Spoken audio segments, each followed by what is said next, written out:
दिल्ली में हुए फसादात ने किसी की गोद सूनी कर दी तो किसी के सर से वालिद का साया उठ गया। इसी तरह दिल्ली के करदमपुरी में एक 15 दिन की बच्ची के वालिद को शरपसंदों ने मौत के घाट उतार दिया। 15 दिन पहले इसी घर में बच्चे की किलकारी गूंजने से जश्न का माहौल था, लेकिन आज उसके घर में मातम पसरा हुआ। एक रिपोर्ट दिखाते हैं आपको।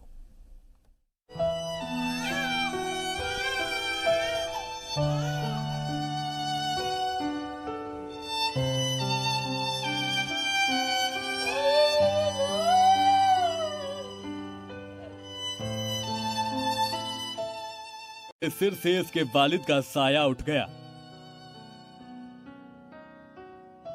रोती बिलखती मां की गोद में मौजूद इस 15 दिन की बच्ची को क्या मालूम कि उसके वालिद नफरत और तशद्दुद के शिकार हुए हैं।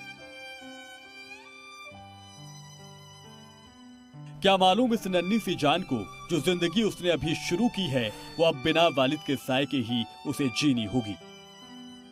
ये दर्दनाक दास्तां है करदमपुरी के मुदस्सिर की, जिनकी मौत दिल्ली के फसादात के दौरान हुई। मुदस्सिर की बीवी अपनी गोद में बच्ची को लिए बिलख रही है।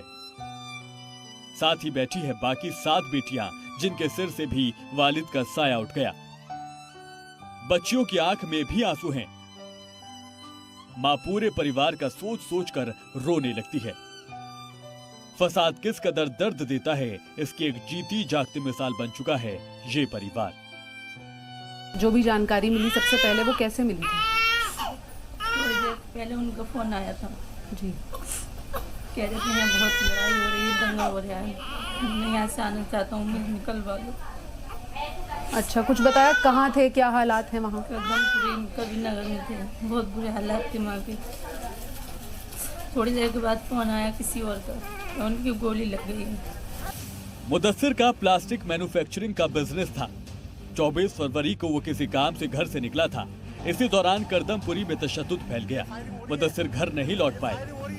रास्ते में ही शरपसंदों ने उन्हें मौत के घाट उतार दिया।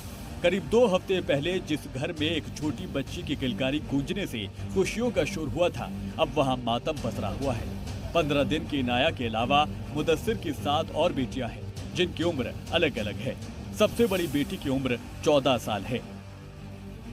इतने दंगे फैल रहे थे तो लोग डरे हुए थे, लेकिन शायद अंदाजा नहीं शांति थी थोड़ी सी। उस दिन शांति चला गया कि मैं भी आ जाऊंगा, ऐसा कोई बात ना, सब रोड को ले लिए।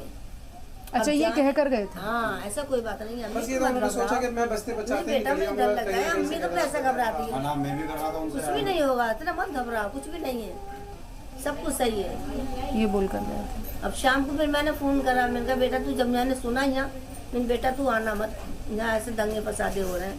कह ठीक है, मैं सुबह आ जाऊंगा। बस सुबह को तो सारी कहानी फिर खत्म ही हो गई। मुदस्सिर की ही मौत पर रोते उनके भांजे की ये तस्वीर भी पूरी दुनिया को रुला रही है। कहते हैं एक तस्वीर 1000 अल्फाज के बराबर होती है, और ये तस्वीर पूरी कहानी बयां कर रही है। फसाद के दर्द की ऐसी कहानी हर घर की है जिसने इस दंश को झेला है। पूजा मक्कड़, जी मीडिया।